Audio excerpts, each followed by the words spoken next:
teachings you heard me proclaim in the presence of many witnesses, and entrust them to reliable people who will be able to teach others also.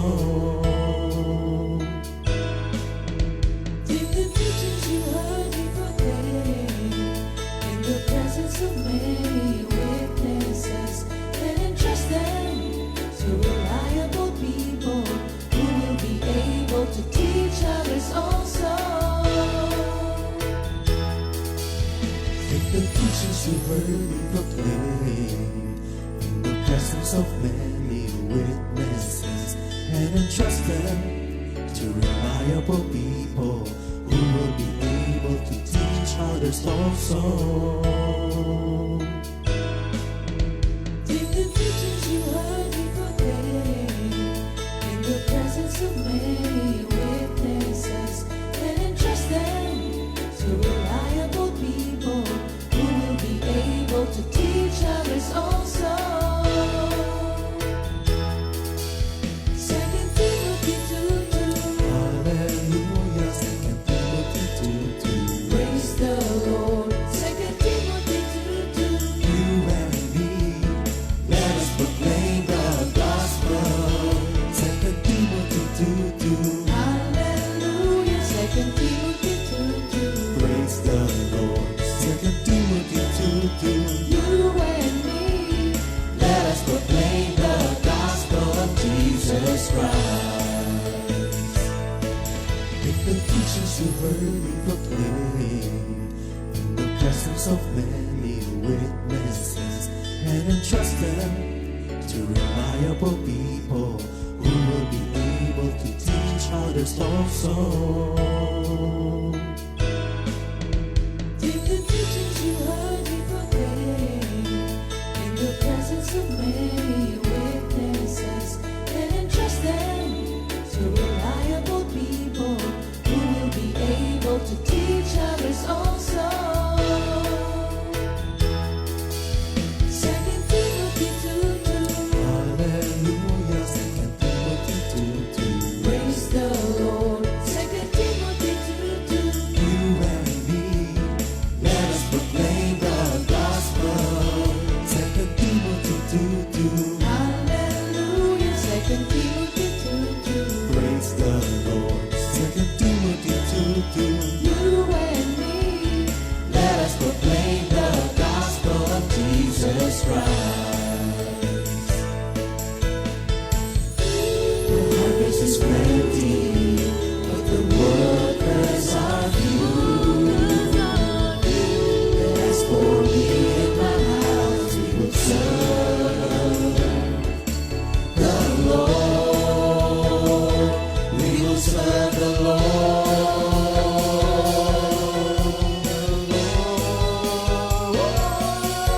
2 Timothy 2:2.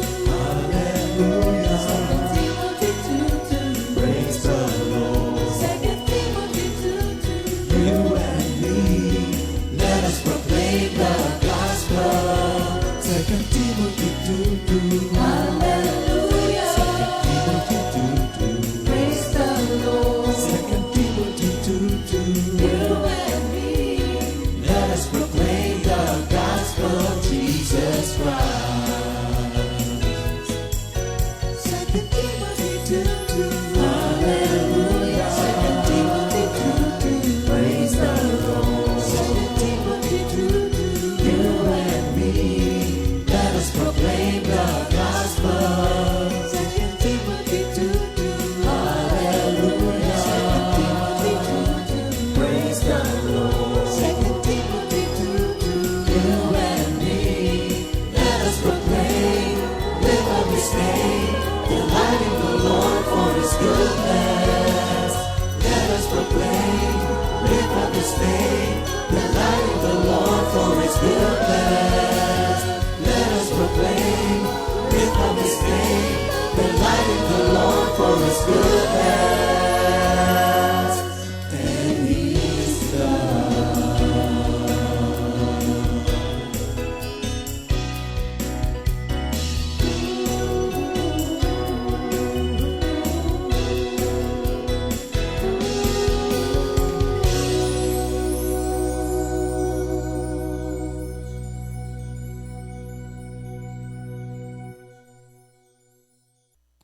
Good morning, Jesus! Ayan, maligayang Sabado de Gloria po sa ating mga kapatid sa araw na Amen. ito. Thank you Lord. Sige, bati po kayo mga kapatid. Sister Linda, bati po muna kayo. Magandang umaga po mga kapatid. Good morning Jesus. At good morning po sa ating mga kapatiran, sa kanya-kanyang bahay. At binabati ko rin po ang aking buong pamilya, ang aking mga anak, mga apo. Thank you Lord. Minister Magandang Boy. umaga sa inyo mga kapatid. At salamat at maging kaming bahagi ng inyong mahal na araw. Maging maligaya tayong lahat na ito sa gawa ng Panginoong Yesus. Yan, thank you Lord. Purihin ang ating Panginoon yan. Magandang umaga din po sa ating lahat mga kapatid. Kumusta na po kayo dyan? Alam ko po na tayo ay masayang-masaya ngayon. Dahil sa, nasaan ang iba? Nasa... Pamilya. Pamilya. Nag-celebrate. Opening prayer. Amen. Sige po, tayo po muna ay mananalangin mga kapatid bago po tayo magpatuloy sa umagang ito. Hallelujah, hallelujah. Dakila po namin Diyos, una sa lahat, kami po ay nagpapasalamat sa napakagandang umaga. At salamat po Lord. At tunay po Lord na ang bawat buhay po namin, araw-araw ini-enjoy namin Lord. Sapagkat ang buhay na nakaugnay po sa inyo ay laging masaya. At Panginoon, sa umaga pong ito, samahan po ninyo kami na andito po kami, ang mag-asawa po ni Minister Boy, Sister Linda, at kami po, nagagamitin po ninyo, Lord. Alam po namin, Lord, na sa araw na ito, may tataas muli ang pangalan po ninyo. Na alam namin, Lord, na kayo po yung aming kasama. Muli, Panginoon, karunungan po na nanggagaling po sa inyo pa sa ganun po'y sa aming pag-uusapan sa araw na ito ay makarelay sa bawat isa. Salamat po. In Jesus' name, Amen. Thank you Lord. Diba? For the whole week, marami ngayon ang mayroong family reunion, marami ang nagsi-celebrate kasi nga yung Lent season ay celebration of Christian life na ito kasi. So speaking of celebration, batiin muna natin si Ina ng happy birthday! Happy birthday, Ina! At yung mga kabatiran natin na nagdadaos ng birthday ngayon, April 19, 2025. Happy birthday, Sister Linda Salvacion. Ilang taon ka na, Ina? 69. Wow! 69. Thank you, Lord! 69. Sino pa? Si Sister Heidi Cabreros, Sister Olive de la Cruz, Brother Leo Aquino, Sister Ninette Suarez, at Sister Maricel Javier. At meron ding nagdadaos ng anniversary ngayon. Brother Peter and Sister Sul Turbio. Tubio. Sa ano yan, Brother sa... Arnel and Sister Vicky Badua. Sa ano yung Minister Boy? Sa Isabela. Oo. Yan. Thank you, Lord, sa celebration of life.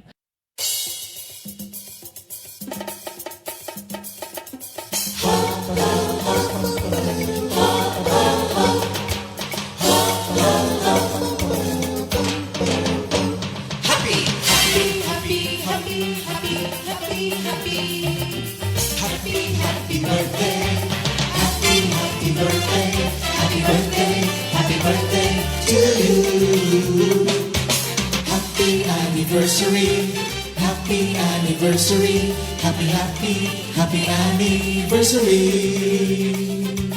Happy anniversary! May the good Lord bless you, may the Lord's light shine upon you. Happy anniversary to you. Happy, happy birthday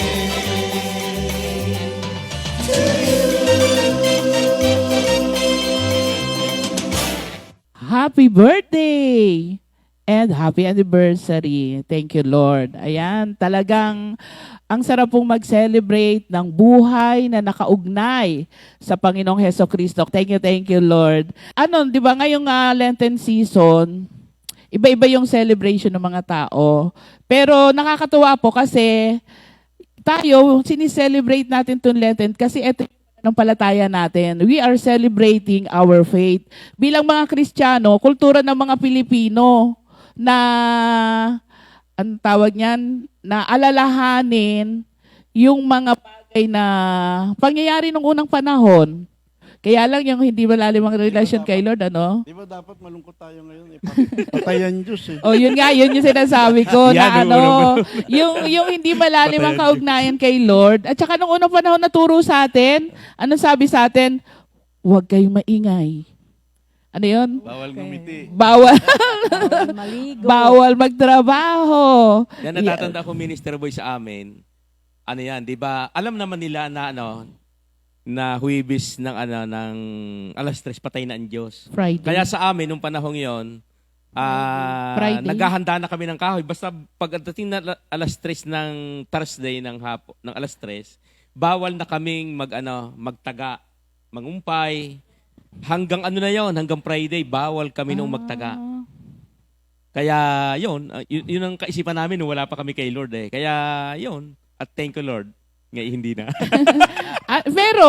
Pero nakakatuwa nun. Hindi, ibig sabihin, hindi malalim ang relasyon natin kay Lord. Pero yung nakagista natin na culture, sumusunod tayo. Kaya lang, parang dahil hindi, so bakit, ano kaya kaugnayan nun? Bakit kailangan Kasi ano? religyoso talaga ang mga Yeah. Pilipino. Hindi lang naman tayo. May- Religyoso talaga ang mga Pilipino. Oo. The only Yun. Christian country nga eh. Mm. Salamat na lamang at nabuksan ang ating mga kaisipan ngayon. Yun nga, nakakatuwa kasi dahil sa pagiging relihiyoso natin, natutunan na nating sumunod. Di po ba? Bawal ang sabi ni Pastor Simple? Magtaga, Bawal yung Dahil pag magtrabaho. nataga daw, hindi nagagaling. Dahil patay ang Diyos. Tinakot pala kaya sumunod.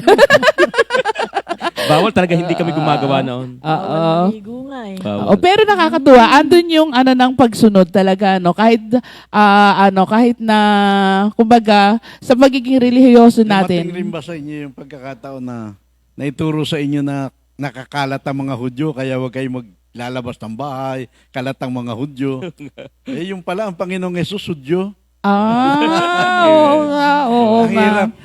Kapahamakan talaga ang bunga ng kawalan ng alam. Oh, yes. Mabuting talagang natututo. Yun, kaya nga nagbukas si Lord sa atin ng opportunity para yung mabuting balita ng kaligtasan maihayag sa lahat ng dako. Bilang mga Kristiyano, naging kultura na natin na ang pag-alala sa mga evento. Kaya nga nung mga nakaraan, 'di ba, nanood tayo ng mga Passion of Christ para makita natin yung paghihirap ni Jesus Christ, ganyan, hanggang sa kamatayan sa krus. Tapos yun nga, yung Bible, yan yung source nung pangyayari na yon. Yan yung, kumbaga, ebidensya nung pangyayari nung panahon na yon. So, ngayon, dahil ang bunga ng, kagaya ng pag-aaral nga natin, ang bunga ng pagkamatay ni Kristo sa krus ay kaligtasan natin ngayon. So, kaya sineselebrate po natin yon sa panahon natin ngayon at para maipahayag sa mga tao na yung buhay Kristiyano natin ngayon ay worth celebrating for. So, yun nga, Sabi ni San Pablo, yung aral na yan na kanyang ipinapaalala ro sa kanyang mga tinuturuan, pinakamahalagang aral na kanyang tinanggap at ngayon na may ibinabahagi niya sa atin. Yes. Pinakamahalagang aral. Kaya hindi tumigil si San Kaya Pablo, di po sinasa ba? puso dapat.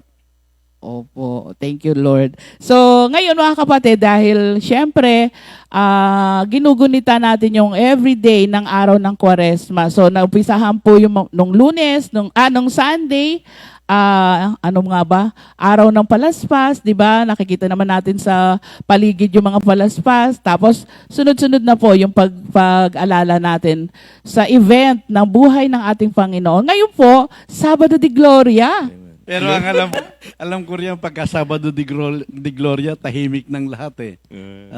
Sa ating tradisyon Pero pagka isipin mo Black ngayon, Saturday nga pala. Black yan natapos Saturday. ng Panginoong Yesus ang lahat ng kanyang gawain sa lupa. Kaya nga it is finished. Kaya preparation sa celebration yan. At ng kanyang resurrection. muling pagkabuhay. Oo nga. So, Black Saturday pala sa English. Sa Tagalog, nakasanayan nating Sabado de Gloria. At ngayon nga po, mga kapatid, yung bagamat Sabado de Gloria ngayon, pag-uusapan po natin na ang pakikipag-ugnayan natin sa Panginoong Hesukristo ay isang dakilang act of God. Yan. Opo, oo. Dakilang act of God.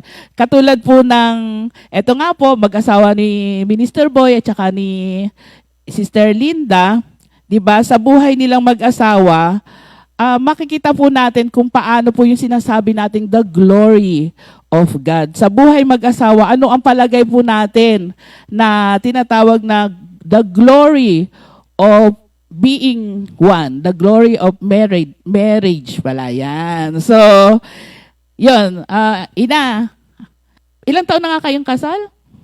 52 years. 52 years. Sa 52 years ninyo, ilan ang precious moments? Mula nung ako'y makaunawa, mag-charismatic at makaunawa ng mga katotohanan tungkol sa kasal, pati yung mga pag-aaway namin nung araw naging precious sa akin. Opo. Kaya, walang nasayang na sandali. Ah. Lahat may pagtuturo ang Diyos.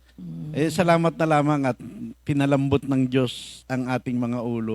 Yes, yun ang kagandahan ngayon. So, balikan na lang po natin. Paano po ba kayo nagsimula sa buhay ninyo bilang mag-asawa? Ina, ikaw? Nagsimula ang aming buhay mag-asawa, yung nagligawan ba? Walang ligawan eh. Wala So, kaming ano, ligawan. tinginan lang? Nakuha ka sa tingin? Andun kasi ako sa tiyahin ko nakatira. Meron siyang yung kitchenette na tinatawag. Yung kainan, may konting inuman. Parati siyang pumupunta doon.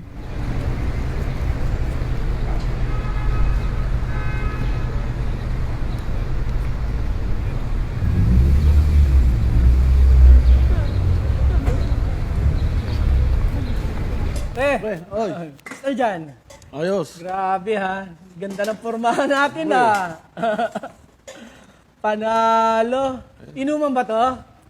Ano lang? Inom lang. Huwag mong titigan niya, baka matunaw. Ikaw naman. Hayaan mo siya. Tingnan, ewan ko ba dyan? Siya lang itong tingin ng tingin sa akin. Kaya pala ganyan ang dati. Hindi mo sinabi. Sana sinabayan ka namin. Pala yung tingin mo Hoy, tingnan mo, si Edna, yung girlfriend mo, nandun, naghihintay siya sa kanto. Yung kanting dyan. Wala yan. Pupunta siya, nagpapa-charming, pasikat. Long hair talaga siya noon. Parati siyang naka-boots. Uy. Ano yan, no? Tapos, Wow. ang kanyang pantalon yung medyo maluwag ba? Tapos, may dala siyang portfolio. Akala mo yung talaga eh. Electrolux. Oo. Nagtitinda na Electrolux. Yung pala, wala naman laman. Nagyayabang lang sa akin. Mga papilang lang. Ganun siya. Punta siya ng punta doon sa sa tindahan ng aking tiyahin. Nakakain sila tapos magiinom ng mga kaibigan niya. Thank you Lord at yun ang aming umpisa ng pagkakakilala ni Brother Boy.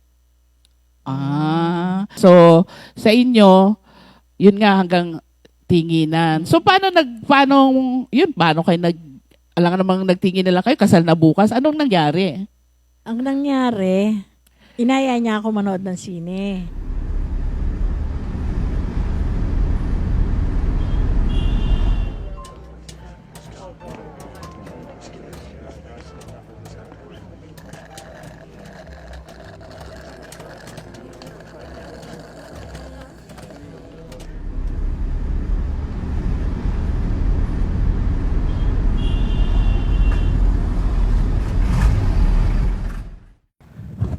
Oras na yari na ako kay Tita Nene. Diyos ko, mamagalitan ako noon.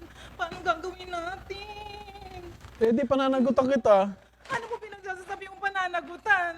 Diyos ko po, lagot na ako kay Tita Nene. Paano ba ito?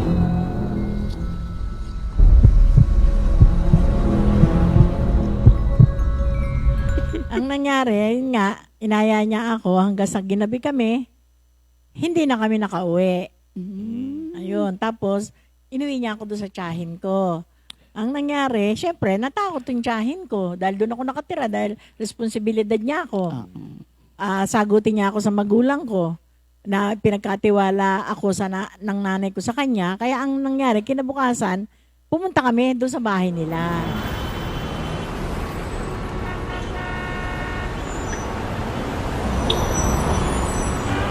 Tao po, magandang hapon po. Sino kayang mga ito? Tuloy. Ano po bang may paglilingkod ko sa inyo? Anong kailangan ninyo? Magandang hapon po. Ako po si Aling Nene. At siya po si Linda, pamangkin ko po. Sila po kasi ay umuwi na ng gabing-gabi. Ha? Opo, at siya po kasi ay may pananagutan po ako sa kanya at responsibilidad ko po siya. Ano kaya sa tingin niyo ang maganda nating gawin? Parang wala naman ako alam na kasintahan si Boy. Boy, halika nga dito! May naghahanap sa'yo mga babae. Ginabi daw kayo ng uwi. Ano ba ito? Anong ibig sabihin nito? Oo, Nay. Pananagutan ko naman po. Bakit? May nangyari sa inyo? Wala naman po. Kung ano man po ang gusto nila, kaya ko naman po pananagutan.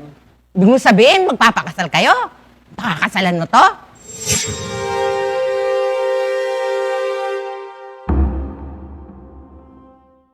Ayun nga, ayun, nag-ano na nga sila na ano nung biyanan ko na sabi nung tiyahin ko na kami nagpunta doon para nga sa akin dahil ginabi na nga kami ng uwi, natakot ang tiyahin ko na anong gagawin, sabi niya. Eh, kaya, Iyak ka kasi ng iyak. syempre, Ba't ka takot. umiyak? Umiyak ka sa Takot, takot. oo. Nadaan ka pala ni Ina sa iyak. Kaya napapayag ka. Thank you, Lord. So, di ba sabi nga natin, marriage is supremely about the glory of God. Kasi una, siya yung author nito eh. Siya yung nag-orchestrate at siya ang talagang nag-institute ng union ng babae at lalaki to be para maging isa sa bond of marriage. So, yun yung naging pamamaraan kung bakit kayo naging mag-asawa. Maraming dahilan ng pag-aasawa. Pero sa amin, parang sexual lang eh. Yung interest mo lang sa physical na. Kaya walang bearing talaga eh. Hindi mo iniisip ko ano ibig sabihin ng mag-asawa, ano ba ang tungkulin, ano ba ang responsibilidad. Wala sa amin yun. Ang mahalaga, maganap mo yung desire mo. Yun lang, ganun lang kasimple. Kaya nung minsan may nagtanong sa Bible study natin sa United Nations, merong elder na nagtanong, yung raw bang asawa mo ay kaloob ng Diyos o ikaw ang pumili? Maraming sumagot na tayo ang pumipili ng ating asawa. Parang very practical. Pero hindi ako pumayag kasi kung ako ang pumili sa misis ko, sandali ko lang papalitan.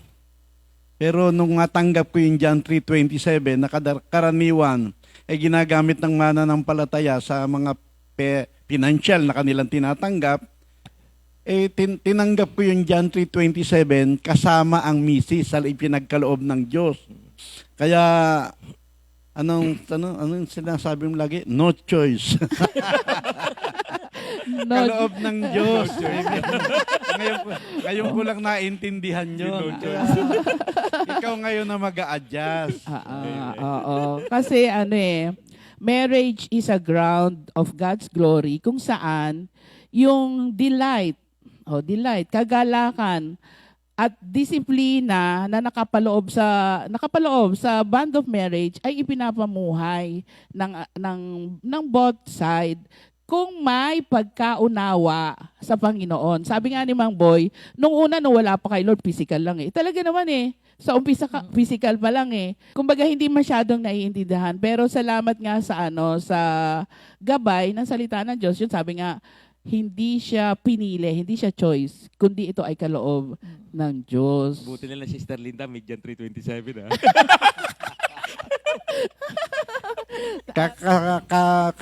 Kakakantsaw nga sa amin ng mga kaibigan na ako napikot lang.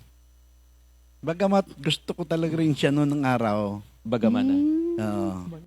Meron Kaya pa. lang, yung katutukso, parang dumidiin sa mind ko na parang napilitan nga lang o ano.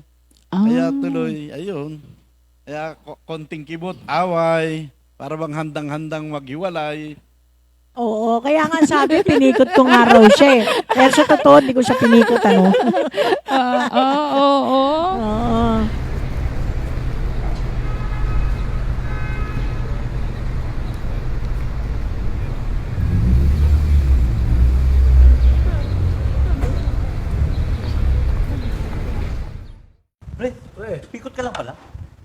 naman. Pinikutan niya ako. Pinikot pala, ha?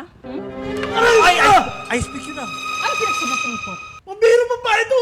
Kumamatay ako dun. Talagang papatayin kita. Kulo pang ayan. So maraming chances kayo no na ano na parang laging maghihiwalay. Yun talaga ang buhay namin nung araw. Away bate o ano ang tawag ng alsabalutan. Nakalima kami ng Ay, anak hindi. Siguro away bati nga. Hindi ako nag-alsa Siguro balutan. ikwento ni Sister Linda. Oo.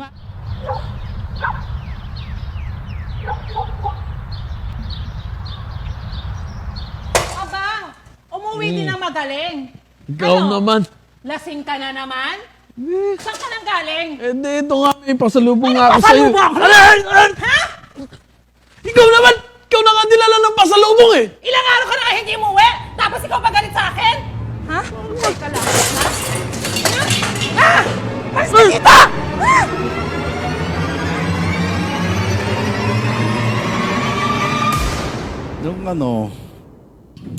Kasi nung kami mag-asawa, dahil nga ganun ang sitwasyon na parang napilitan lang, namuhay ako na para rin akong binata.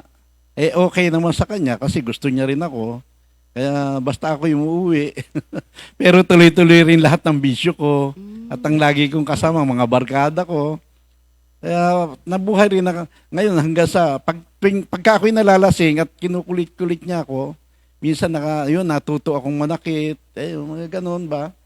Ganun nagpasimula eh. So ibig sabihin noong yun nga siguro dahil nga ang pinagmulan nga noon nasa back of the mind nyo na pinikot lang ninyo pinikot lang kayo yun no kaya kumbaga parang tuwing nagti-trigger yon. Halimbawa, tama naman siyang sitahin kayo, ba't ka umuwi ng pero dahil nga, yun yung nasa back of the mind niyo, laging, kumbaga, yun ang nagpapainit ng ulo nyo kasi pinikot mo lang naman ako, parang gano'n. Ano po? Yun yung nagiging... Sa panahon na yun, natatanda Mike, ako, Mike. hindi kami nag-aaway kung hindi ako lasing. Kasi kahit papano, kung hindi ka lasing, kahit papano nakokontrol mo pa yung sarili mo. Pero pagka lasing, sige lang. Lahat ng masamang ugali lumalabas eh. Nga. Siyempre, yun po yung espiritu ng alak. Hanggang sa natuto siyang lumaban sa akin. Ano ginawa mo ng paglaban, ina? Eh di kinakagat ko siya. Talagang lumalaban ako. Pisikalan din ang Oo. labanan. Talagang lumalaban ako. Hindi ako Kaya yung bahay nagpapatalo. namin nung araw, parang war zone. Eh, brother boy, hindi naman kayo nagpapaturok ng kung kinakagat kayo ng rabies. Hindi naman. Hindi naman yun aso eh. So usually sa inyo, ang pag-aaway ninyo ay yun lang, yung paglalasing niya. Sugal. Dun, Alak. Babae. the typical ABS. Ano? ABS Alak, yan. babae, sugal, ABS. The typical ABS. So, kumbaga, yung pag-aaway ninyo ay gawa rin ng kaaway yun eh, di ba? No? Kumbaga parang, kasi a love story made by God, pilit na sinisira ng kaaway. So, ang temptation, alak, babae, sugal. So, sa tatlong yun, alin ang pinaka, kumbaga, highest point na talagang, yun nga, nag-trigger sa inyo na, na, kumbaga, nag-decide kayo maghiwalay, parang ganon. Yung sa babae. Sa babae. Mas maganda sa'yo, ina? Hindi, mas maganda ako doon. Ayan ang gusto ko kay ina, syempre. Sino nga po? Mas maganda. Huwag mo mag-awayin. Neneng, Maricar. So, ano nangyari? Isang araw, nangyari yon. Iba kasi ang kutob ng babae. Pagka ang lalaki ay may ginagawang hindi tama. Ano siya eh, nandito kami sa isang tapos bigla siyang tumayo. Una nakita ko yung babae, umalis, lumabas doon sa bahay nila. Umalis. Maya-maya, nakita ko siya, tumayo. Iba na yung pinakapakaramdam ko. Di pagka alis niyang ganun, tumayo ako, sinundan ko. Sinundan ko hanggang sa metap, yung papunta Cartimar. Ang layo, oh. Oo, nakita ko yung babae, nandun na sa kanto. Siya padating. Siguro nakita ako ng babae, padating ako, hindi niya alam nasa likod niya ako. Nawala si babae. Nawala siya. Tapos ang nangyari, nagkita na kami doon sa kabilang pagtawid. Sabi ko, saan ka pupunta? Sabi ko sa kanya, wala, dyan lang. Sabi niya, ikaw saan ka pupunta? Ikaw nga saan ka pupunta? Sabi ko sa kanyang gano'n. Sa kalsada kayo nagsagutan? Yung lang, di naman yung away na tinanong ko lang Kala siya. ko nag-aaway na kayo sa kalsada. Hindi. Oo. Gulat siya sa akin, ba't ako nasa likod niya? Actually, ang mga babae kasi, may gift. Yun yung sinasabi mong may gift talaga. Iba yung pakiramdam ng babae pag may ginagawa, hindi maganda ang asawa. May gift ang mga babae sa ganon na Paniwala kayo doon. May gift ang mga babae. Yan. di ba? Totoo naman proven naman. Di ba? Nagkaroon ng kutob. Sinundan. Nakita ng mata. Di ba? Kaya kaya kaiingat kayo kasi may ibang gift ang mga kababayan. Malalaman nila ngayon, may gift ang mga babae. Binigyan niya ng special gift ng ating Panginoon. Ano nangyari, Sister Linda po, nung lumaki na yun? Wala na, hindi ko na nakita kung nasan yung babae. Umuwi na lang ako. Hindi ko alam kung anong ginawa niya. Nakapokus siya ron sa isa lang nun. Marami yun. Ang totoo, ang rason, ang naging dahilan ng mga pag-aaway namin na marami, yung kung sino ang siga, kung sino ang hari ng tahanan. Nung natuto siya lumaban, ibig niya siya na masusunod sa bahay. Kaya yun. Wala na yung submission, wala sa amin yan. So, grabing gumawa rin ng Kumbaga, kung kaya mo, kaya ko din. Oo, ganon. So, pero yung siyempre, nagmula yun doon sa maliliit na away. Yes. Pero nung malala na away, parang wala nang pag-asang na masolusyonan Kasi alam niya naman na babaero ka talaga, di ba? Ako lagi ko sinishare na hindi lang gasinulid kalahati na lang. Kasi kapag ang isang babae, ang isang lalaki nagluluko, hanap lang niyan yung dahilan, magandang dahilan para maghiwalay sila. Kaya kapag ka nagluluko ang lalaki, mag-ingat kayo ron kasi naghahanap lang ng dahilan nyo para hiwalayan niya yung kanyang kasama. Ganun ang sa akin karanasan yun. Opo. Pero hindi naman kayo natuloy ng hiwalay. Pagka ako nagpapayo sa mga nanghihingi ng counseling sa marriage, pagiging martir pa rin. Sa totoo lang, sinishare ni Sister Linda ngayon na yung laban-laban niya. Pero doon sa mga pagkakataon na talagang dapat niya na akong awayin, iba ang ibang reaction niyan. Pagiging martir pa rin. Yung mga time na dapat na kaming pwede niya na akong hiwalayan hindi niya ginagawa yon. Talagang unawa ang naramdaman ko sa kanya. Kaya hanggang ngayon, buo pa rin ang pamilya namin. Kasi nahuli nga niya ako sa kwarto na may kasamang hubot-hubot. Talaga? Anong gagawin mo? Halimbawa, ikaw yung babae, nakita mo yung mister mo ng ganon. Siya, wala siyang ginawa doon sa mga ganon. Kutob din yun. Kaya Piyesta ng Quiapo yun. Kaya sabi ko, iba. Yung pagiging martir pa rin ng babae, totoong-totoo yun sa 1 Peter 3. Na sa kilos mo, gawa mo, salita mo, mababago asawa mo.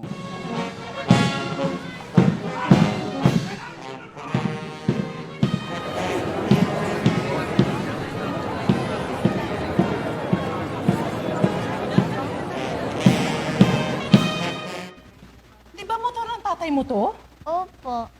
Nakikita ko po sila ng kiskisan.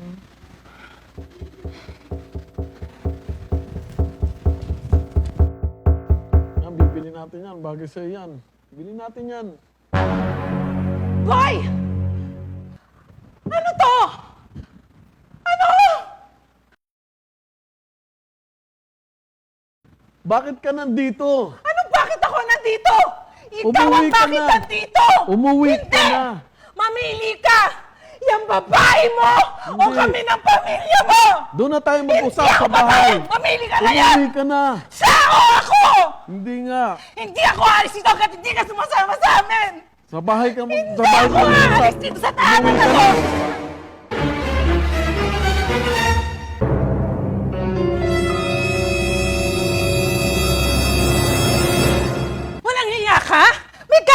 umuwi? Ha? Lumayas ka dito! Umalis ka dito! Lumayas ka!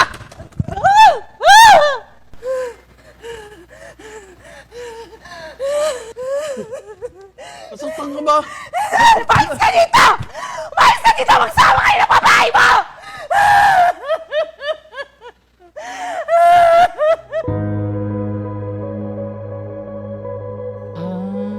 Ano naman ginagawa niyo nun habang nagbubuhay binata si ama? Hindi ko siya inintindi. Bakit? Hindi naman ako kasi ganun, hindi ako selosa.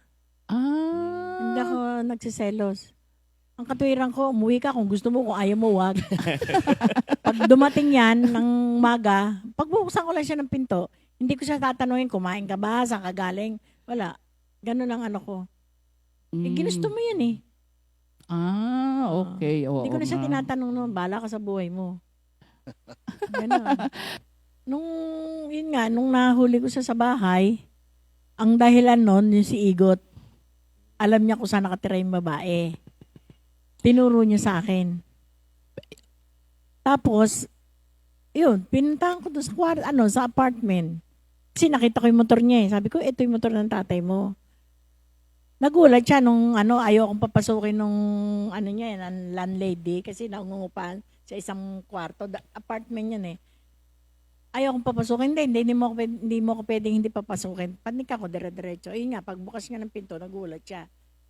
Ano daw ginagawa ko doon? At ikaw, ano ginagawa mo dyan? Sabi ko sa kanya.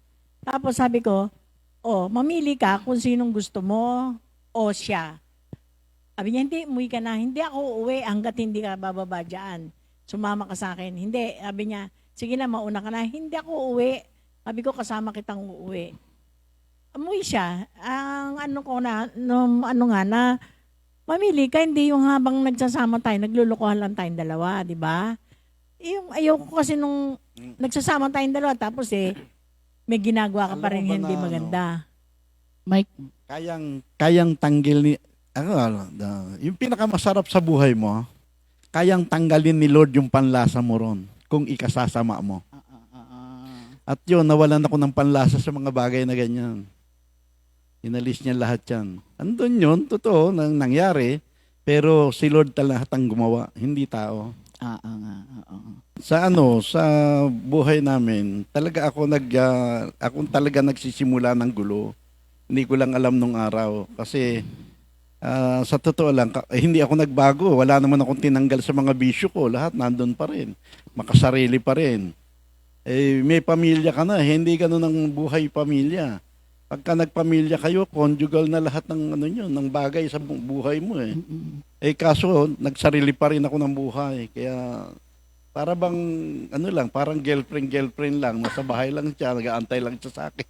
pero ang isang nabasa ko rin kasi, marriage is orchestrated by God for making us holy. Ito ay partnership. Ito ay teamwork. Building each other up to make us holy talaga. Kumbaga, katulad ang ginawa mo naman, hindi mo namamalayan na yung part mo as a wife,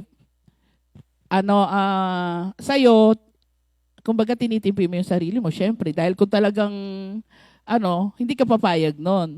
Di po ba? Pero along the way ng buhay, katulad nga sabi ni Brother Boy, parang along the way ng buhay, magkakaroon talaga ng realization na ang buhay mag-asawa ay nilikha ng Lord para maging sa kabanalan ng Diyos, sa kabanalan ng ating Panginoon. So, dumarating lang ang kabanalan sa mag-asawa kapag ka natuto ng sa salita ng Diyos. Kapag ka nag-charismatic o naging miyembro ng isang kongregasyon. yes. Pero kapag ka walang Diyos nabubuhay na walang Diyos. Sila lang mag-asawa, magkaiba kayo ng isipan, magkaiba kayo ng kinalakhan, magkaiba kayo ng trabaho, lahat. Ano pagkakasunduan ninyo? Lumilipas ang lahat ng bagay. Kahit nga yung love, kumukupas yan. Ano naman ang naging part ng Ninang Nilda sa buhay niyo Kasi na? sa dami nga ng bisyo ko dati, pagka puno ng bisyo lalaki, puno rin ng utang yan. Lagi nangangailangan. Isa sa takbuhan ko, isa sa utangan ko, yung aking kapatid na si Sister Nilda. Kasi medyo meron noon yun. At hindi naman ako tinatanggihan. Kaya lamang, ang requirement niya, kailangan makinig ka ng makinig doon sa babasahin niyang Bible. Babasahan ako ng babasahan ng Biblia noon.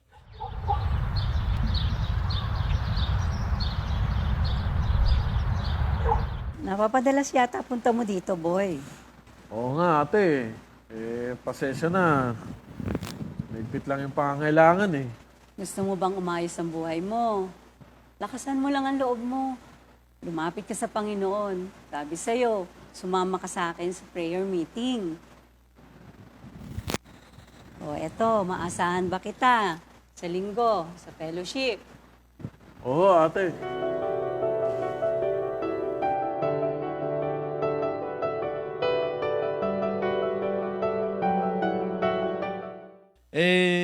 Hindi man sinasabi, pero obligado ka makinig kasi pagka hindi ka nakinig, hindi ka naman pautangin. Kaya pasok sa kabila, labas sa kabila, ganun lang. Pero iba pala talaga ang word. Doon ko napatunayan na buhay, mabisa, at merong kapangyarihan na naiiwan yan. Pinupunlaan ka talaga na magandang pangarap ng salita ng Diyos. Amen. So, yun yung way na oo nga, marami talagang kaparaanan si Lord. Lalong-lalo na yun, katulad yun, ang way ni Lord sa inyo para makarinig, hindi naman makarinig, ibig sabihin, para lumalim ang kahit na sinabi nyong pasok sa kabila, labas sa kabila, may naiiwan pa ring word. Di ba? Ano yun, share siya ng share. Tapos kahit nasa iba na ako nagtatrabaho, marami akong pinagtrabahuhan eh. Magaganda mga pinagtrabahuhan ko. Kaso habang gumaganda ang kita, hindi naman pamilya ang gumaganda, ang nakikinabang, kundi lalo lang akong nalayo sa Diyos. Yung gano'n lang. Habang gumanda ang kita, lalo lang napuno ng bisyo, dumami ang away. Kaya, kumbaga, palubog. Gumaganda ang income, pero palubog ang buhay. Oo. Yun yung typical na sistema ng mundo eh. Oo. The more na may marami kang pera, the more na marami kang pagkakagastusan na para sa sarili mo. Di po ba? Parang gano'n ang sistema. So, yung dahil marami, yun nga, sabi nyo, marami kang pinagkakakitaan, pero lahat out, lahat waldas, kumbaga. Ganon din, kumbaga pinakita na hindi talaga doon ang tunay na buhay. Kumbaga parang yung things of this world, dito lang talaga sa mundo. Kumbaga mapera ka man, napunta sa alak, napunta sa nung hindi pa malalim ang relasyon sa Panginoon. Ngayon, di ba? Maraming pera pa rin si Mang Boy eh. Amen. Kaya masaya celebration natin mamaya pagkatapos natin dito. Marami pa rin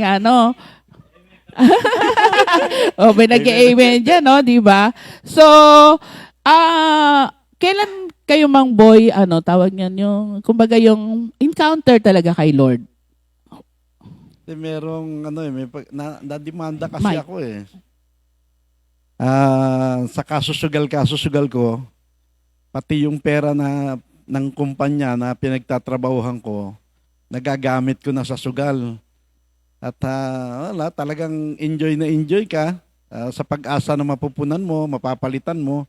Pero hanggang sa dumating yung pagkakataon na lubog na ako talaga, wala ka nang gagawin kundi itago yung atrasong ginagawa mo.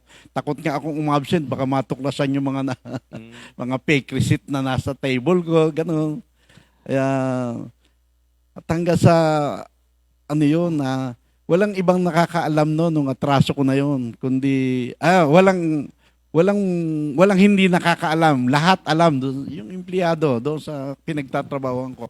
Ang hindi lang nakakaalam nun yung may-ari saka yung manager. Kalain mong malaman. Sabi ko si Lord talaga naglantad sa akin eh. Sinadya ni Lord na ilantad ako kasi mahal pala talaga ako ng Diyos na hindi ko naman naiintindihan nung araw. Hindi ba ang Biblia ay nagpahayag, ang nalalantad naliliwanagan. So, nung nalantad yon, so, nagtago na ako ng nagtago. Kilaating ako nagtago nung kasi medyo tago rin yung kanilang bahay. Parang ang inisip ko sa sarili ko, para akong nasa kulungan eh. Kaya pati yung mong lupa ng ate ko, yung lupa ro sa gilid ng bahay ng ate ko, asarol ako ng asarol doon. Sabi ng ate ko, kumain ka na nga rito. Eh, hindi naman sa atin yan, ba't ba inaasarol mo yan? Eh kasi ang feeling ko, nasa munti ako. sa sobrang pagsisisi doon sa aking nagawa. Eh, alam nyo, kahit na yung palang ganon, kayang abutin ni Lord yung level mo ng pagsisisi mo. Alam ni Lord kung totoo yung repentance mo o hindi. Ayun, yun. Kaya nung ako'y madimanda ng estapa, una kong naalala kaagad yung sharing ng aking kapatid na merong charismatic, merong comfy. Umaten ako yung last meeting sa PICC. Umaten ako ron. Sabi ko sa niya, kayo ko na alalahanin. Umaten ako ron. At nakita ko rin yung tatay ko, nanay ko, yung kapatid ko. At mula noon, napakaganda naman, mula nung araw na yun na umaten ako ron, hindi na ako tumigil sa paghanap kay Lord. Wala na, talaga sobra ako nasiyahan sa pagmamahal ng Diyos. At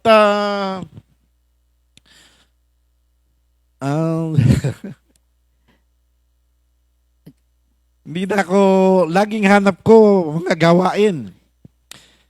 Bagamat wala pa akong prayer meeting noon, pero fellowship lang, pero hindi ako ma-absent. Talagang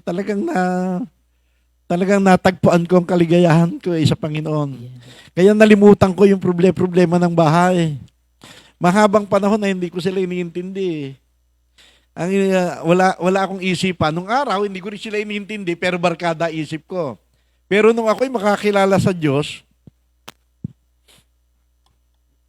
hindi ko pa rin sila iniintindi, pero Diyos na ang nasa isip ko. Meron palang mga kapatid, andyan pala kayo, nanonood kayo.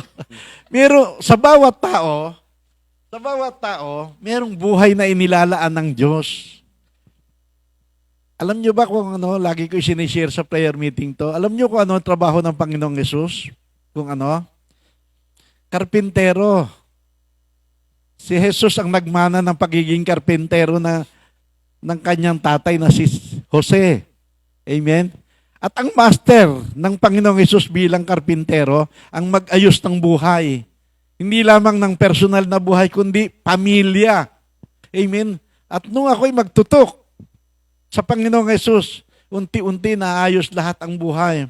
Meron akong uwi noon, di nagkakarismatic na nga ako, meron akong uwi, na ano ba naman to, puro kalat. Talagang nagtutungayaw ako sa bahay. Eh, pagka ganun ako dati, sasagot na yan. Kaya away rito, away ron. Pero nung time na yon, wala siyang ginawa, hindi siya sumagot. Wala, umiyak lang na iyak. Akala mo, ikaw lang ang mabait dito.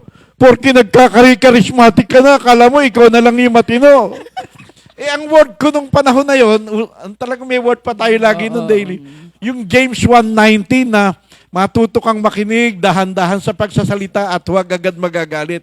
So kahit na, tumigil ka dyan. Kahit na sinasabihan ko siya na tumigil ka dyan, pinakikinggan ko rin naman yung sinasabi niya. At alam mo, noon napatunayan ko doon sa bahay namin, ako lang talaga maingay, hindi siya. Kaya natuto rin ako na maglaylo lahat, unti-unti. At nangyari yan sa pamamagitan ng buhay at mabisa na salita ng Diyos na aking laging dinirinig. Kaya nga sa Romans 8:28, di ba? Sa lahat ng in all things God works together for good. Kaya talagang laging may pag-asa. Malaki ang pag-asa. Sa kakawalan kasi ng kaalaman, alam mo sa buhay may asawa, diyan ginagawa ni Lord yung kanyang miracle na yung dalawa nagiging isa. Eh, biro mong kahangalan nyo na isa na kayo.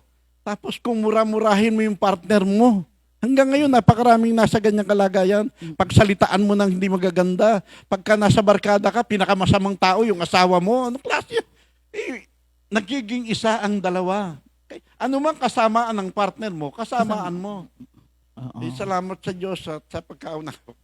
Yun. Kaya nga, di ba, naging bukas. Thank you, Lord. Kasi ginagamit tayo ni Lord para matutunan yung mga bagay na yun at ma-share nga po natin. Kasi maganda yung plano ng Diyos sa pamilya eh. Talagang sa umpisa pa lang, ang gusto niya, produce of the same kind. Kailangan may Kristo talaga. So, kung umpisa, wala pa. Pero dahil pinili tayo ng Panginoon, inaayos niya yan para dumating tayo sa puntos na, yun nga, makita si Kristo sa atin yung sabi, doon mo na-realize. Imaginein mo no, yung paraan ni Lord. Kala mo nga ikaw lang ang mabait, pero wag ka, hindi pala ikaw.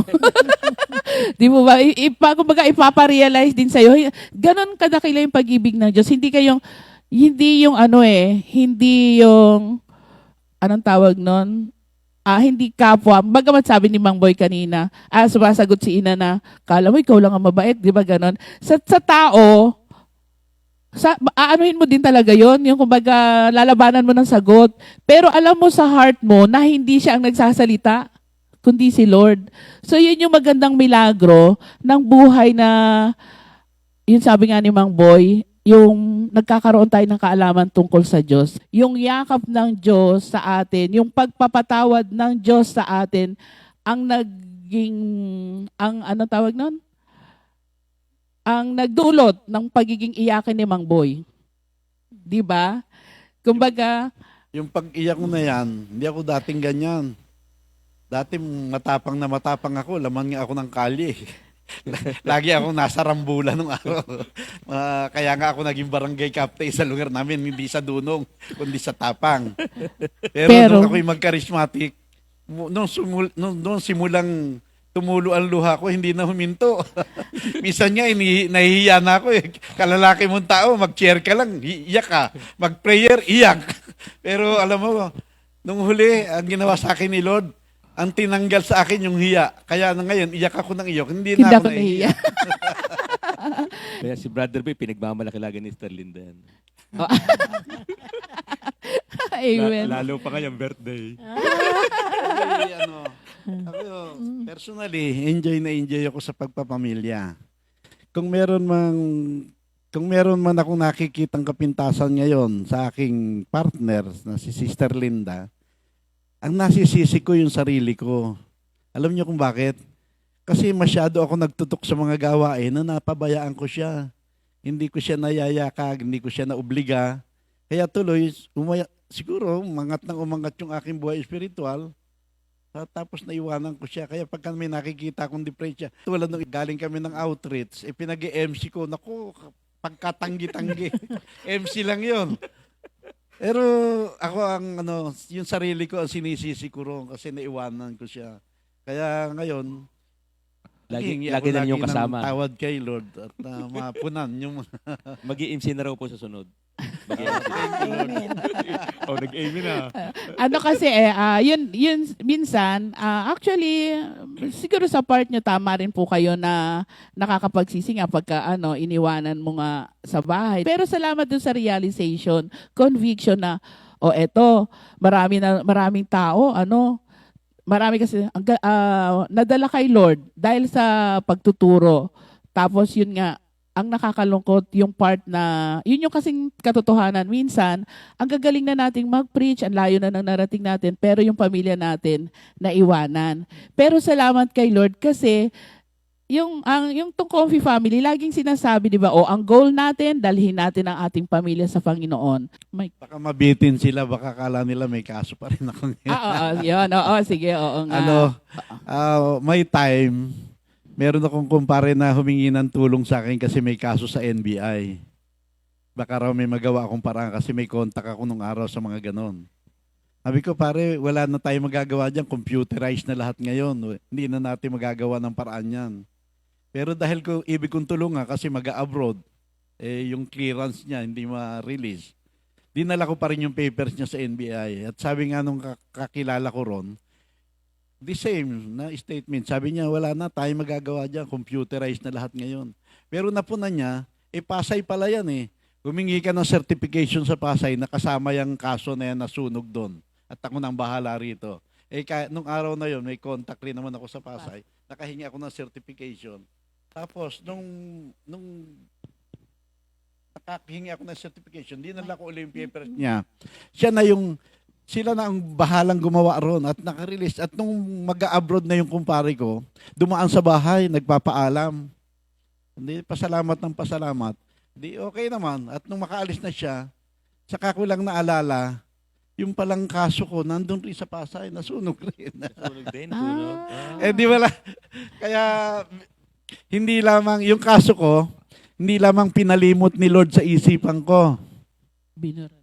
Na totoo, hindi ko na naalala yun eh. Pinalakas na nga ni Lord yung loob ko. Nagtrabaho na uli ako ng normal eh. Pero pati yung totoong sabi ng Biblia na ultimong mga kasulatang nakaugnay sa yung nakaraan, binurang lahat, sinunog lahat, erase, blotted out. Kaya thank you Lord at nakakaharap ako sa inyo ngayon na i-share yung aking nakaraan ng walang pag-aatubili. In Jesus' name. O, kaya nga 'di ba tawag niyan, pag tayo ay anong tawag niyan, yung nagsabi ng totoo, yung ating kahinaan, doon tayo napapalaya eh.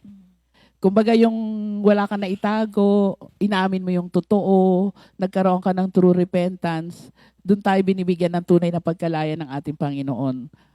Talagang totally nililinis ni Lord, katulad ng experience niyo. Di ba? Ang ganda. Hindi lang Bible, buhay na patotoo. Amen. Yung kay Brother Boy, Isaiah 1:18 yun. Oo. Di ba Isaiah 1:18? Halika kayo't magliwanagan tayo. Amen. Gaano Amen. man Karumi ang inyong kasalanan, handa ko iyang paputiin, katulad ng busilak. Diba? Yun ang nangyari kay Brother Boy. Kaya lahat na nagaganap sa buhay natin, laging may pag-asa kay Lord. Amen. Kahit halimbawa, may mga pinagdadaanan man yung mga ibang tao ngayon, ang sekreto lang, katulad ng sinabi ninyo, lumapit kay Jesus. Ano nga po ang sabi niyo? Siya yung ating karpintero. Tagapag-ayos. Tagapag-ayos. Oo nga naman. Hindi lang tagapagligtas eh, kundi Hindi lang tagapagligtas. iaayos na talaga. Si misis ko, pagkamat medyo hindi ko nakakasabay sa mga gawain, iba naman ang forte niyan. Hindi naman marunong magpabaya yan pagkatungkol sa mga paghahanda, naka-ready lahat. Oo nga. Kasi iba-iba naman po talaga tayo ng gift. Iba-iba yung kumbaga, yung way na kung saan tayo magmamature. Di ba nga sabi nga kay Pastor, huwag mo na akong patayin dyan, Pastor. Paglutuin mo lang ako magluluto ako. Huwag mo lang akong pagsasalitain dyan. Kaya, thank you, Lord. Paano ka naging full-time? I mean, may time lagi akong ako'y magaan ng trabaho binigay sa akin ni Lord na huli. Hindi ako inuobliga sa oras. Kaya bago ako pumasok sa opisina nung araw, uma-attend muna ako ng morning devotion.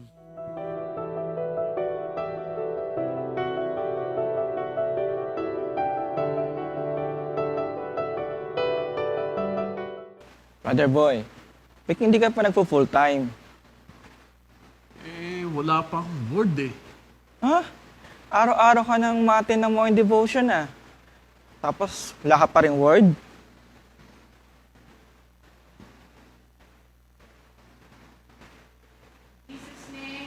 Amen! One time palabas ako ron, sabi ni Pastor Alex sa akin, ba't hindi ka pa mag-full-time worker? Wala pa, sabi ko, wala pa akong word eh. Ano ba namang word? Dito ka na lagi eh. Kaya mula 1 linggo lang yata nagtagal, pumirma na ako, nag-worker ako. Pero may trabaho pa rin ako noon. So, kaya salamat sa Diyos. Kaya hindi ako pinaghirap hindi ako pinaghirap ni Lord sa pagpapasya eh. Alam niyo ba, napakalaking kumpanya nung aking pinagtatrabahuhan? Akalain mo na mag-isip ako na mag-full-time? Biglang nagdeklara yung kumpanya namin na magsasara. Alam mo ang dahilan? Economic strategy.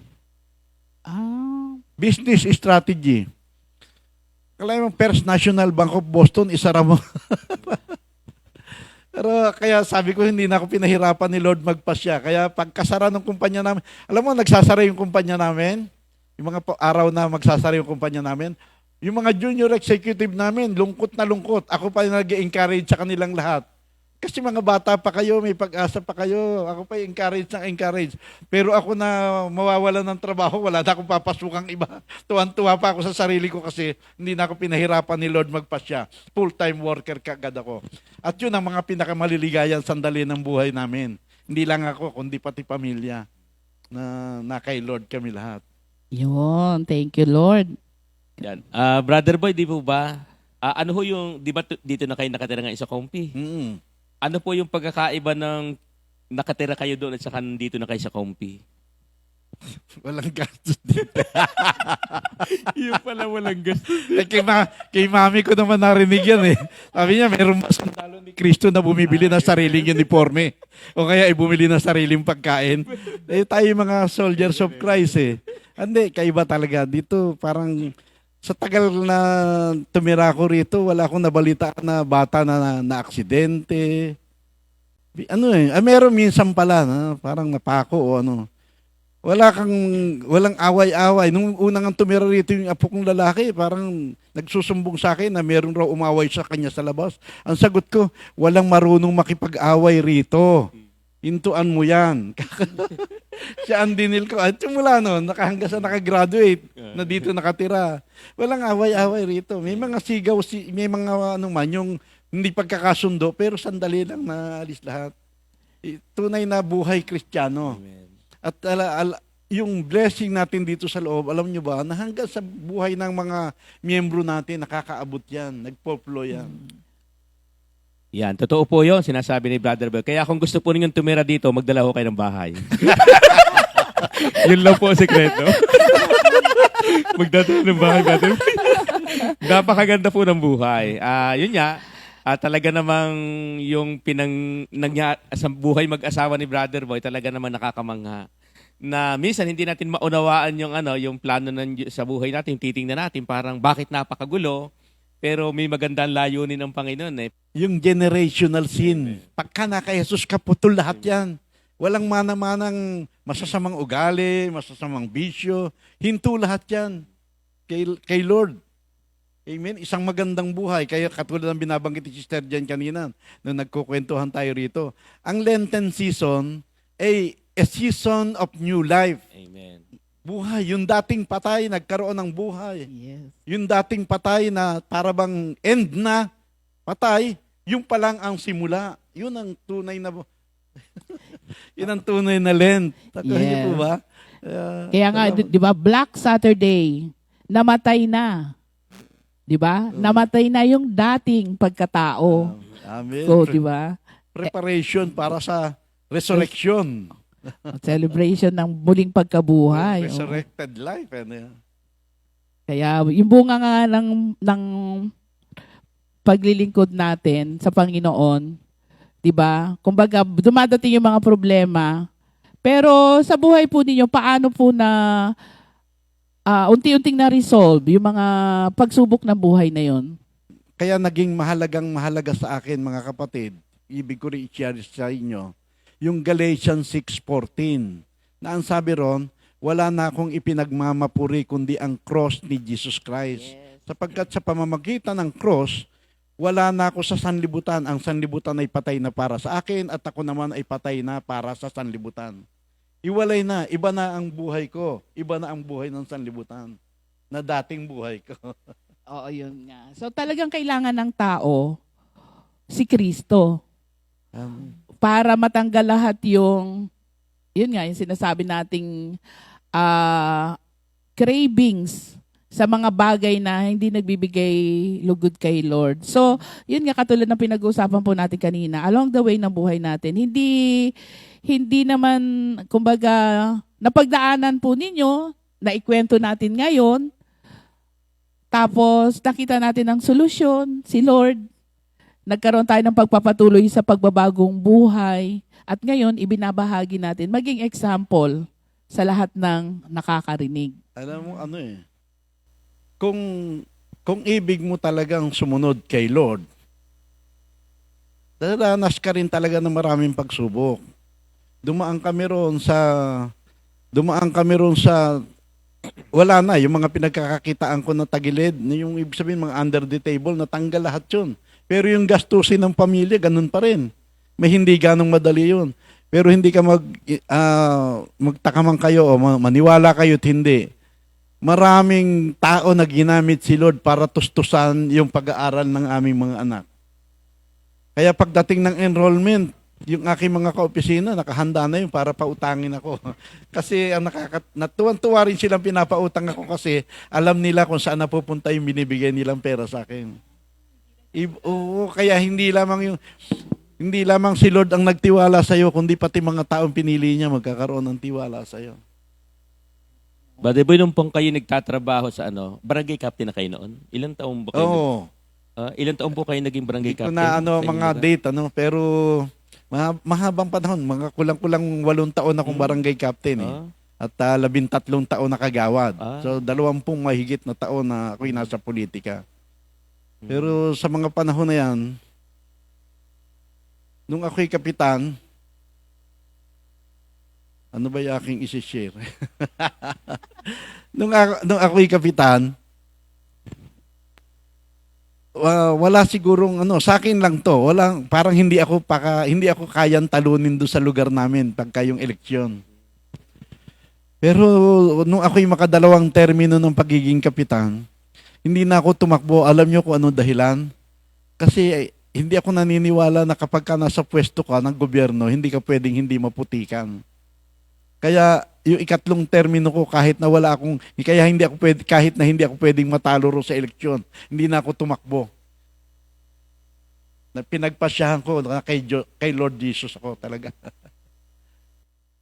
Yun talaga yung bunga ng bagong buhay natin kay Kristo. Kasi papalitan niya na yung puso mo, yung mga desires mo, at saka itutuon mo na talaga yung buhay mo sa napakagandang plano ng Diyos. Yun nga, katulad nun, sabi nyo, imagine niyo kung dati ang pera ninyo ay ang mga, yun nga, yung kumbaga, ang mga halimbawa ako, alam kong manonogal ka, hindi kita pautangin. Pero dahil nakita ko yung pagbabago sa'yo, kumbaga yung sabi nyo, pambayad na ng tuition, edi kaya naging gano'n, nabago yung kumbaga, sige pautangin kita, total, pambayad ng tuition, di ba? Yung kumbaga talagang grabing kumilos ang Diyos sa buhay ng mga taong lubos sa pagtitiwala sa Kanya. Kaya, kumbaga, nakakalungkot lang minsan kung bakit may mga ang tawag doon, may oras pa ba tayo? Share ko lang konti. Sige po.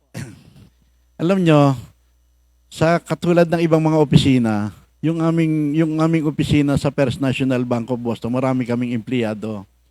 Nagkakawalaan din. Katulad din sa ibang kumpanya, nagkakawalaan ng mga pera sa bag, mga dollar, lahat. Alam nyo, dapat ako may kasong estapa bago ako pumasok doon. Dapat ako ang number 1 suspect. Alam nyo ba, nakakatuwang ipahayag sa inyo na kahit na isang empleyado sa First National Bank of Boston, walang nagbintang sa akin. Dahil alam nilang nasa charismatic ako. Thank you, Lord. Naalala na naman. Naalala ko lang bigla. Nakakatuwa na biglang nabago yung pagkakilala sa ng mga tao. Yung dapat mo ikahiya. Ngayon ikinararangal mo. At yung mga ikinararangal mo nung araw, ngayon ikinahiya mo. Nabaliktad lahat talaga. Oo, diba? Kasi talagang ang buhay talaga ng Kristiyano ay anong tawag nun? Masayang tunay. Masayang tunay. Talagang masaya. Ang buhay nun. Kaya nga di ba? Yung buhay na buhay yung buhay talaga sa atin na pag naalala na lang natin yung buhay natin noon at kung paanong binago ng Diyos yung mga sitwasyon sa buhay natin. Hindi mo pwedeng sabihin anong tawag nun? Hindi mo na panghihinayangan bagkos ipagmamayabang mo dahil alam mo na ang naging kakampi mo sa buhay mo ngayon ay si Kristo. Amen. Kaya yun sinasabi nga na yung Lent season natin ngayon ay a time of regenerating. Kumbaga dahil sa pagkamatay ni Kristo, nagkaroon tayo ng bagong buhay. Kumbaga nagsumibol ang bagong buhay. 'Di ba? Fresh na uli. Yun yung sinasabi ni Brother Boy na imaginein mo, dapat ako yung ako yung number 1 na suspect, pero hindi ako pinagbinta, hindi na sumagi sa isip ng mga kasamahan ko na ako yun. Dahil wala na yung dating boy. Amen. Kumbaga, charismatic boy na ngayon. Kaya ganon. Kaya talagang, di ba sabi, pagka talagang nandun ka sa gawain na masama, doon ka rin iikot ang buhay mo. Pero, yung pagka bagong buhay na, magugulat ka, ikaw ang matutuwa sa pagkilos ng Diyos sa buhay mo. Di po ba? So, isa rin alam ko po sa buhay ninyo, alam naman natin yon, hayagan naman po. Isang malaking part ng bigat, dagok sa buhay nyo ay yung pagkawala ni Brother Mon. Pwede bang umiyak kayo doon? Di ba? Kumbaga parang, di ba, pero naririnig na naman namin kasi yun sa mga pagtuturo nyo minsan. Pero, ang lang namin, kumbaga, bilang mo nandito na sa gawain kay Lord, kumbaga, dumating po ba sa puntos ng buhay natin na nag-question tayo kay Lord? Doon sa sitwasyon po na yon. Ako, yun yung sinishare ko nga kahapon sa fellowship na nung kinuha si Mon, nagtanong ako kay Lord. Sabi ko, bakit Lord? Bakit siya? Ang bata niya, marami siyang pangarap sa buhay. At bakit ganon? Pero hindi ka pala pwede mag-question kay Lord. Kaya nung na yon, hiningi ko agad ng tawad na hindi pala dapat. Kasi hindi ka dapat mag-question kay Lord eh. Si Lord talagang may hangganan, di ba? Na ang ni Lord, tapos na ang kanyang dito sa mundo. Pero siyempre, bilang ina, masakit sa akin, ang sabi nga, di ba, mamatayan ka na ng nanay, wag lang ang anak. Napakasakit talaga ang mawala ng anak. Lalo't bunso. Ay si Brother Boy nga, nung nakaraan nga nakaupo sa sopa, tahimik. Sabi ko, bakit? Alam mo ang sagot niya, ang sakit pala lalong tumatagal, lalong masakit sa puso na si Mon na iwala. Totoo talaga yon. Hindi niya nga alam na minsan, pagkatapos ko maghilamos, higa na ako sa gabi, bigla akong umiiyak. Naalala ko, Lord, bakit? Ganun ang pratikong ang sa isip ko. Sabi ko, wala na yung pag may nararamdaman ako, wala na magtatanong sa akin, ma, ganito, ganyan, ganyan. Kaya salamat sa Panginoon na yun nga, na nandito na tayo sa gawain, hindi na masyado yung pagdadalamhati. Kung wala ka nga siguro kay Lord, hanggang ngayon siguro lugmok na lugmok ako. Di ba? Pero sa awat grasya natin, Panginoon, na kay Lord naintindihan na natin yung bawat sitwasyon na dumarating sa buhay natin. Kaya thank you Lord at alam ko masaya na si Mon sa kanyang buhay. Ako, nung bago-bago akong charismatic, ang isa sa nakagiliwan ko ng sobra ay ang pag-attend sa mga service sa patay. Kaya natagurian niya ako rito sa kompi na si Boy Patay. Kasi kahit saan may service, nandun ako. Kasi alam niyo kung bakit, lahat ng mga topic sa service ng patay, puro evangelization. Tuwan-tuwa ako na naririnig at tuwan-tuwa akong laging tinatanggap sa Jesus sa puso ko bilang aking Panginoon at tanging tagapagligtas. At saka yung mga katotohanan tungkol sa mga namatay na, babad ako ron. Kaya wag kayong magtaka kung bakit kahit nakinuha si Mon, hindi mo ako makitaan na para akong nahahapis ng sobra. Kasi alam ko kung ano kalalagayan, kung ano ang ending ng buhay ng tao. Hindi lamang ni Mon, kundi tayong lahat. Kaya salamat sa Diyos. Bagamat siyempre, katulad nga ng sabi ni Linda kanina, may time na maaalala mo, parang nalulungkot ka, lalo na kapag ka mayroong mga happening ang pamilya na wala siya. Nalulungkot din ako, pero hindi yung kalungkutan na para pagkasakit mo o ano. Kasi alam ko na mas maligaya siya rin sa kanyang kinalalagyan ngayon. Thank you, Lord. Ba't si Pastor Simple ang naiyak?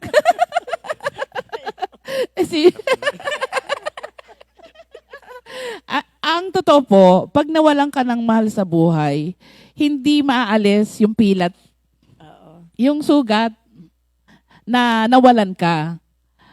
Malungkot, totoo, kasi physically nasanay kang kasama mo eh. Pero, ang comfort nga natin, yun sabi ni Ina, may timing, may perfect timing si Lord. Hindi natin pwedeng questionin. Pangalawa, kumbaga, kaya sila nauna sa atin, yun, finish work na sila, mission accomplished na sila.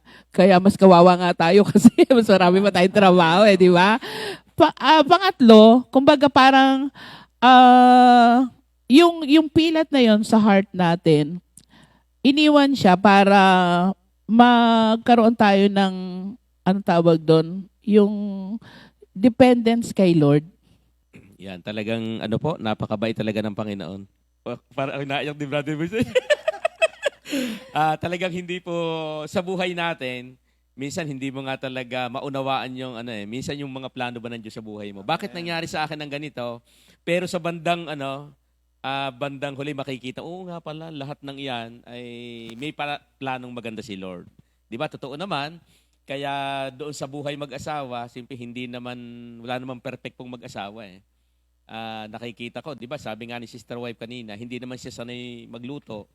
Kaya sanay kaming magluto na yung aming sinangga, walang mantika. Pwede ba yung gano'n? Walang bawang.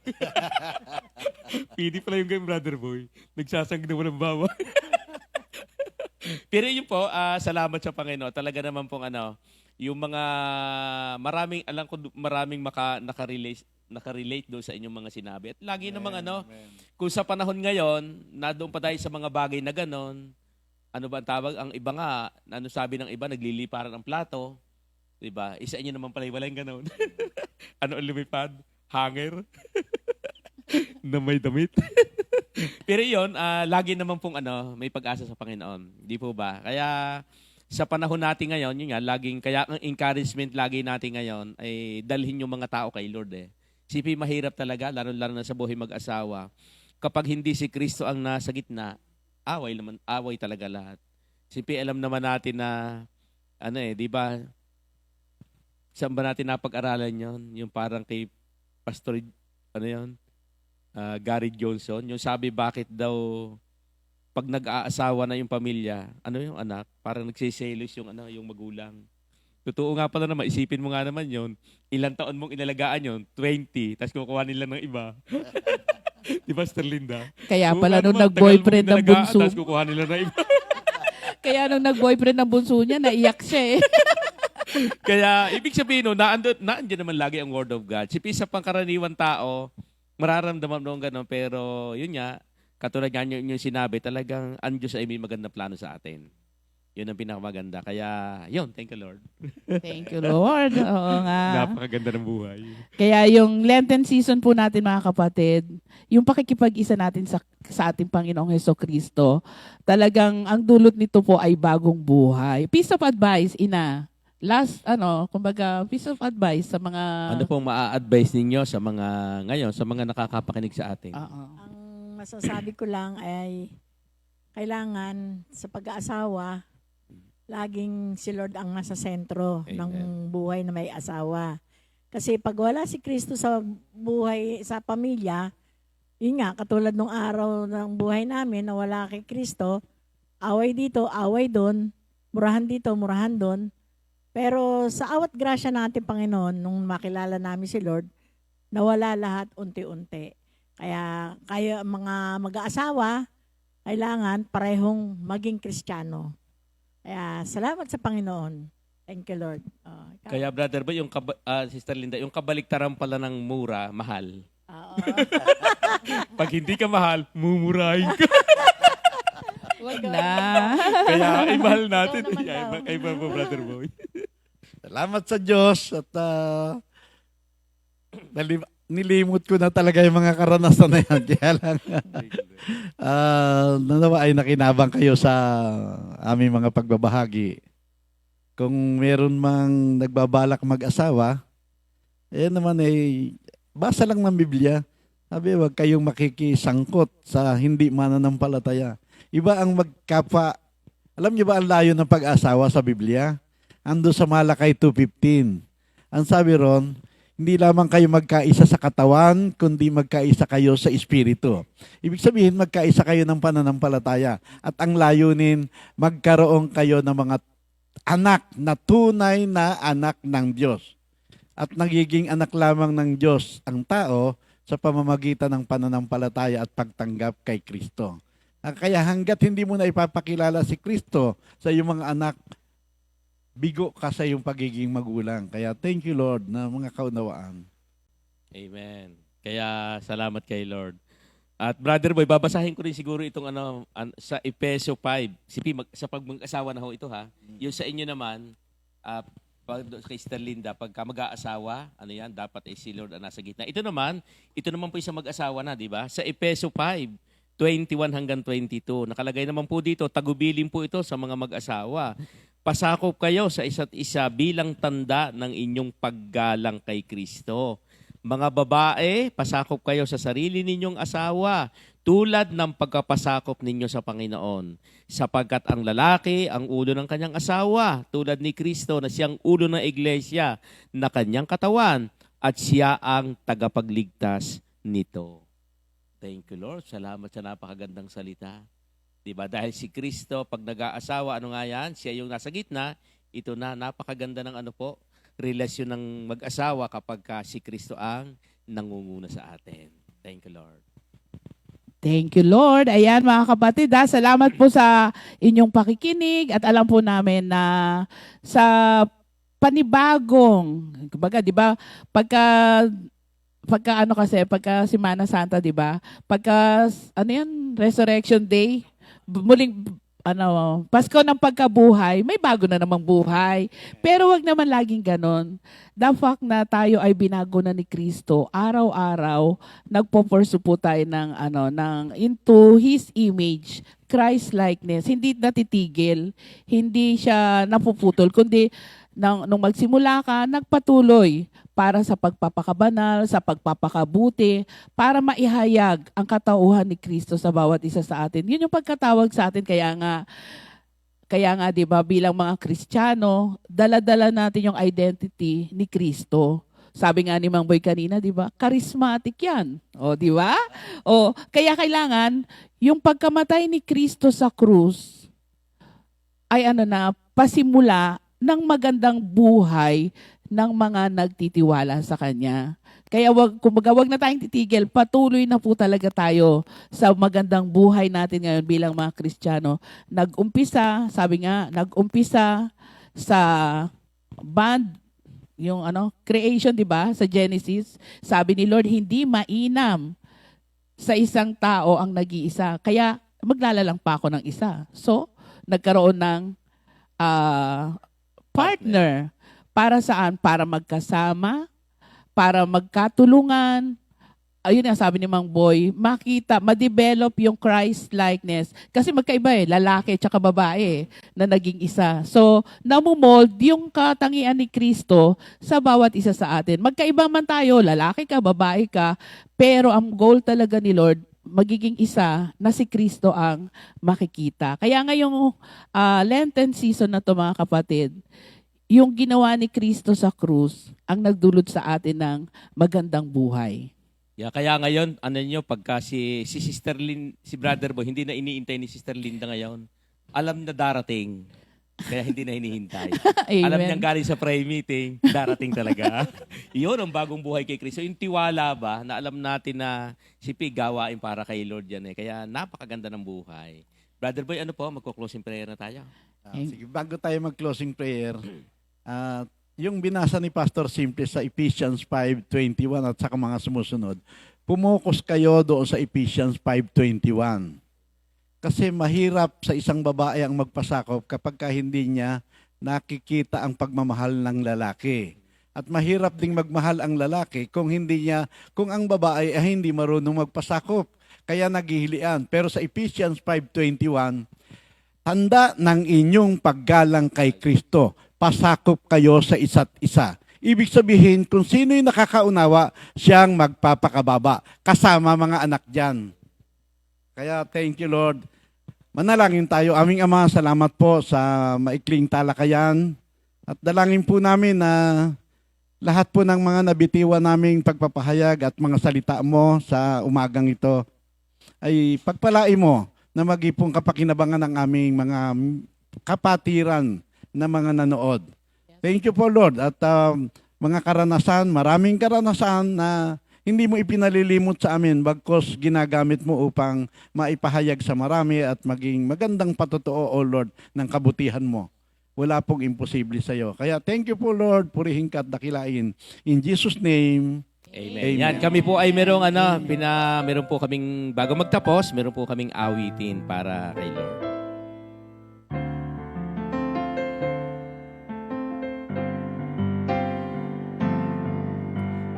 Kung maaalala ko ang buhay ko noon, alaalang kay diliman siyang naroon. Laking pagbabago ginawa ni Kristo. Ako na nasa kadiliman, dinala niya sa kaliwanagan. Kung maaalala ko ang buhay ko noon, alaalang kay diliman siyang naroon. Laking pagbabago ginawa ni Kristo. Ako na nasa kadiliman, dinala niya sa kaliwanagan. O Kristo, wala na kong mahihiling pa. Ang buhay kong wala, ginawa mong sagana. O Kristo, wala na kong mahihiling pa. Ang buhay kong wala, ginawa mong sagana.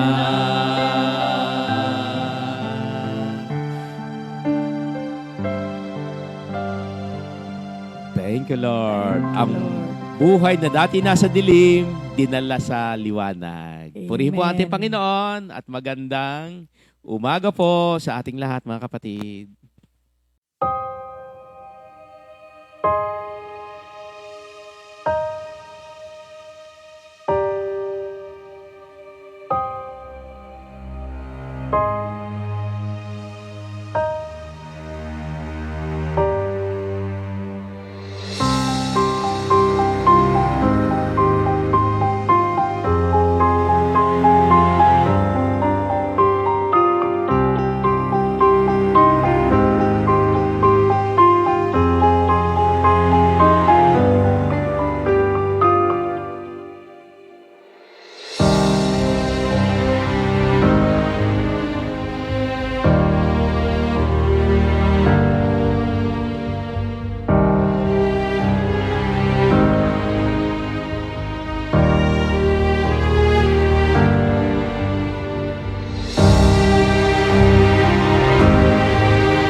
of the